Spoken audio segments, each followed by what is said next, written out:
This episode has been brought to you by VFO Dashcams.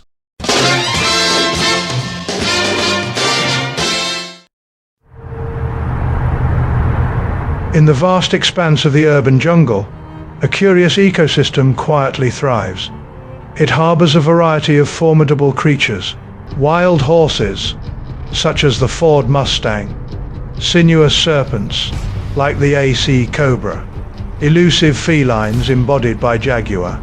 To encounter such beasts, however, one must be properly equipped. Not just any vehicle will suffice.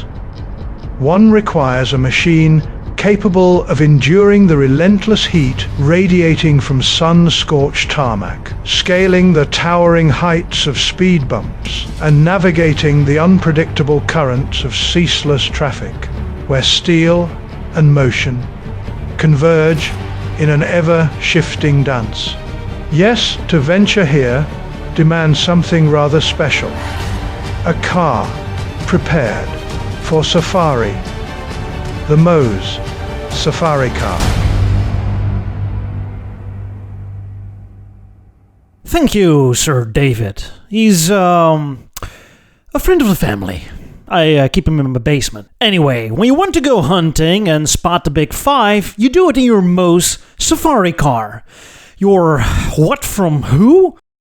Mr. Bruce Mohs was somewhat of a professional jokester. No, really, throughout his life he made a long list of all kinds of wacky inventions, including but not limited to a sidecar for a motorcycle that could then be turned into a detachable mini boat, for example.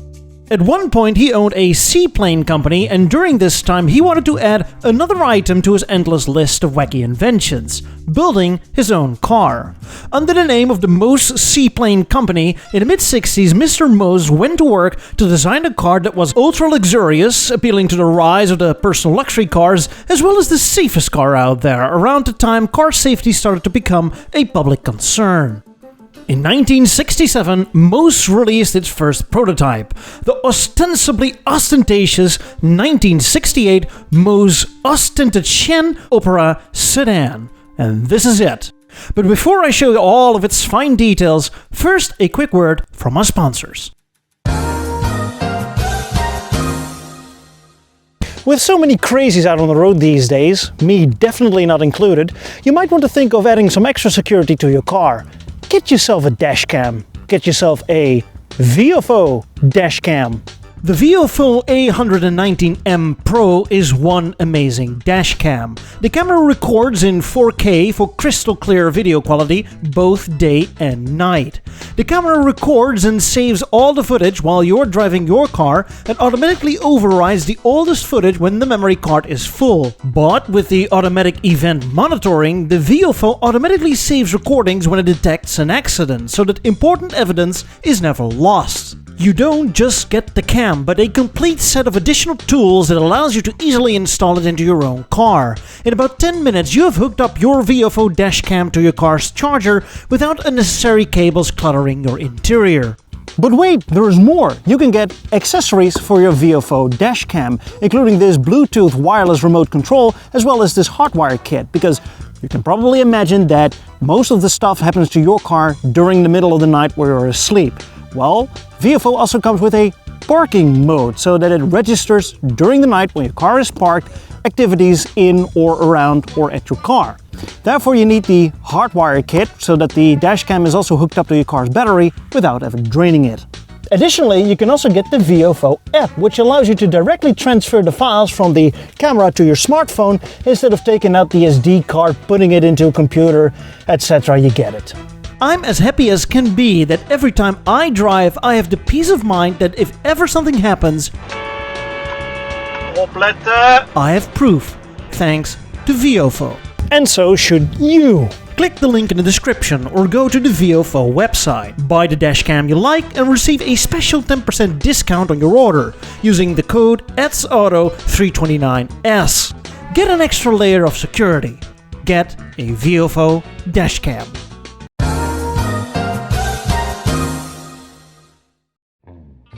The car was an absolute monster. The car stands on a custom pickup truck platform provided by International, so really this is not a car but more like a truck. And this was also not a sedan as the name suggests, as it was more like a one-door hatchback. That's right, you enter the car through the rear in a private jet-like fashion. Since it was built on a truck platform, this thing is massive in every dimension. The length is about 20 feet or well over 6 meters when the largest American land yachts called it a day at around 5 meters and 70 centimeters. The width is 7.5 foot or 2 meters and 30 centimeters. That is wide. Currently the widest passenger cars in production are about 10 centimeters narrower, but modern day pickup trucks can be wider. And this all adds up to almost 6,000 all-American pounds or 2.5 metric tons of weight. Naturally, such a beast would be powered by an engine that was up to the task. Not really. The car was powered by a modestly sized 304 cubic inch or 5-liter V8 making 250 horsepower. That's the power-to-weight ratio of an apartment building. But according to Mister Mohs, in the future an optional 549 cubic inch V8 would be added to the lineup. 549 cubic inches, that's 9 liters. That's a straight up freight truck engine. Anyway, as impressive as it looks, it doesn't look all that impressive in the inside. Sure, it's huge and covered with deep shag carpeting everywhere, but the dashboard is a mix of cobbled up bits and pieces. Like the switchgear, taking straight from the light switches of your own home, including an aisle light, and I really don't know what island you want to light up, but whatever. And then there is this heater and possibly air conditioning that is just a unit thrown in there for good measure, as well as a gold-painted steering wheel from some standard production car. Here you also see one of its party tricks. Because the car is so wide, it comes with its own hallway between the seats. But according to Mister Mohs, the car could be filled with all kinds of additional goodies, like an actual oven, refrigerator, CB radio, and oriental rugs. And let's have a look at the design. See, throughout automotive history, there are countless attempts by an individual at making an ultra-luxurious car. And you can really tell what kind of money was involved with these attempts. Some of them hired a design firm, and you can tell, it really looks fantastic and well thought out. Some examples are a bit more, creative, but overall, it's not bad. Then there are cars where you can tell it's just a facelifted regular car, and then there is this.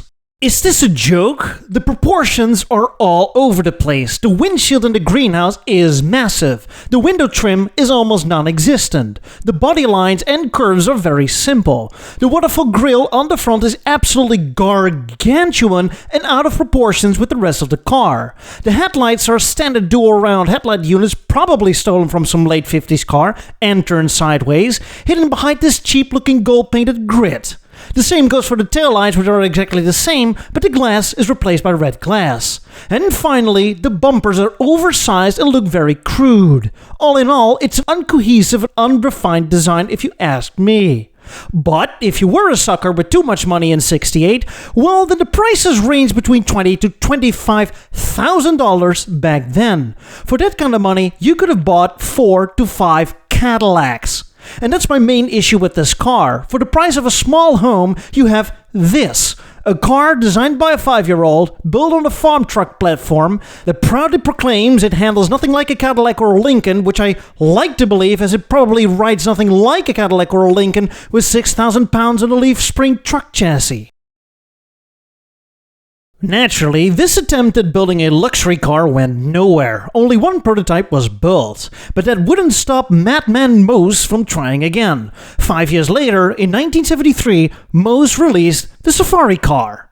What the added value is of this car remains a mystery, other than it was some sort of a Safari shooting brake. And I say shooting brake in the traditional sense of the term, as this was somewhat of a rugged luxury car that was your personal country squire and made elephant hunting a comfortable experience. Shoot first, drink and ask questions later.